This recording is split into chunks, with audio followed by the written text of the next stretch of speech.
Welcome to Lesson 6 of our Distance Learning series.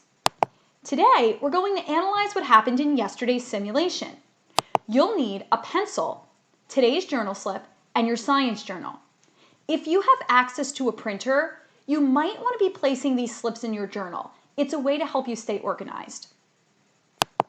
On today's journal slip, you'll see the theory of natural selection that we've been working to understand.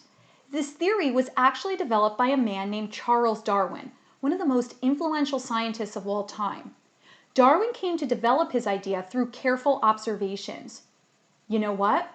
Let's bring a little history into this lesson. I have a clip from A&E's biography series, which showcases Charles Darwin as one of the world's most influential people. Let's listen to see how the clip discusses him and his ideas.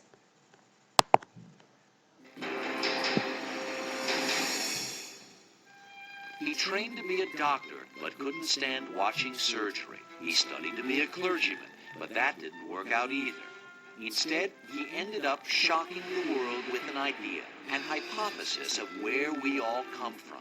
Charles Darwin and his theory of evolution. In spite of my formal training in physics and my love of Galileo and Copernicus, I might just put Charles Darwin a notch above each of them. Because the Darwinian evolution affects human beings and the knowledge of where we came from much more directly than Galileo or even Copernicus or Einstein. It was a discovery that almost didn't happen. When the British Royal Navy planned a scientific expedition, Darwin was offered a position as naturalist. His father didn't want him to go. The captain wasn't eager to have him along either, but at the last minute, Darwin went aboard.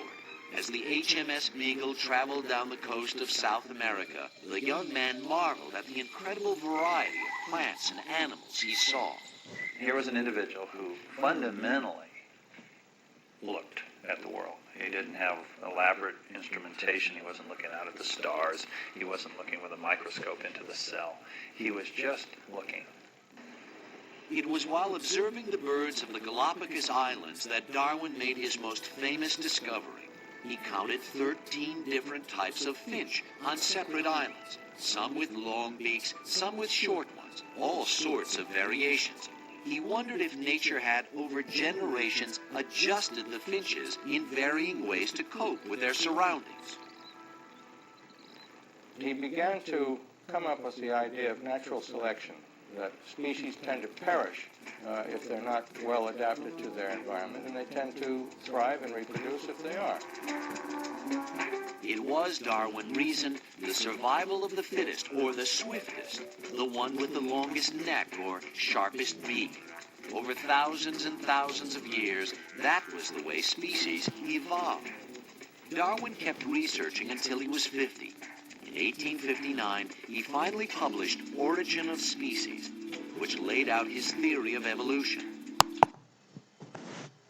Okay. So we can use Darwin's theory to help us understand what was happening on Beetle Island.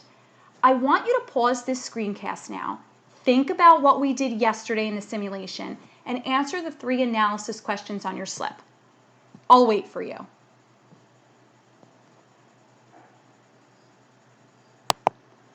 As you've probably started to realize, the environment is influential in determining which organisms are best adapted. On Beetle Island, there were 5 environmental changes that caused some beetle varieties to survive better than others.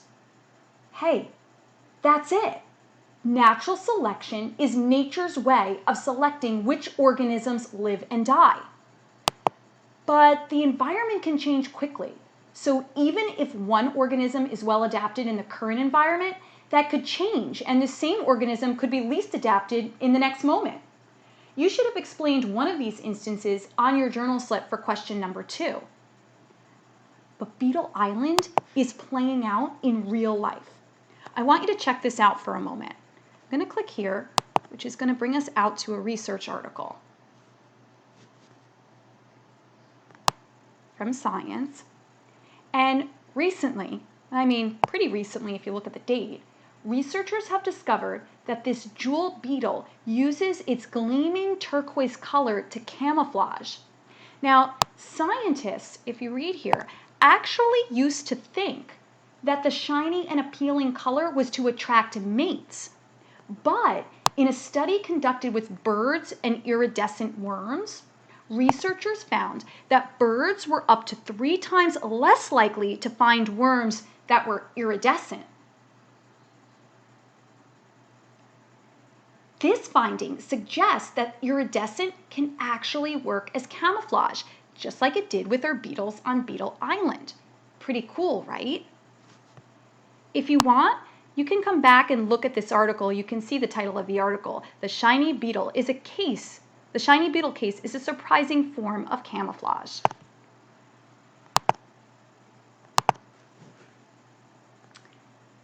But how do beetles and other organisms, for that matter, get these cool genetic traits? Mutations. Mutations are these changes in genetic material that can lead to new traits. Now, sometimes mutations can be helpful, like if this gold beetle normally hides out on brownish bark, it could evade predators. But if this beetle mostly hangs out on leaves, like green leaves, like in this picture, that gold might be a harmful mutation. Sometimes mutations don't help or hurt the animal. Like if this beetle doesn't really have that many predators, its gold coloration isn't going to really help or hurt its survival.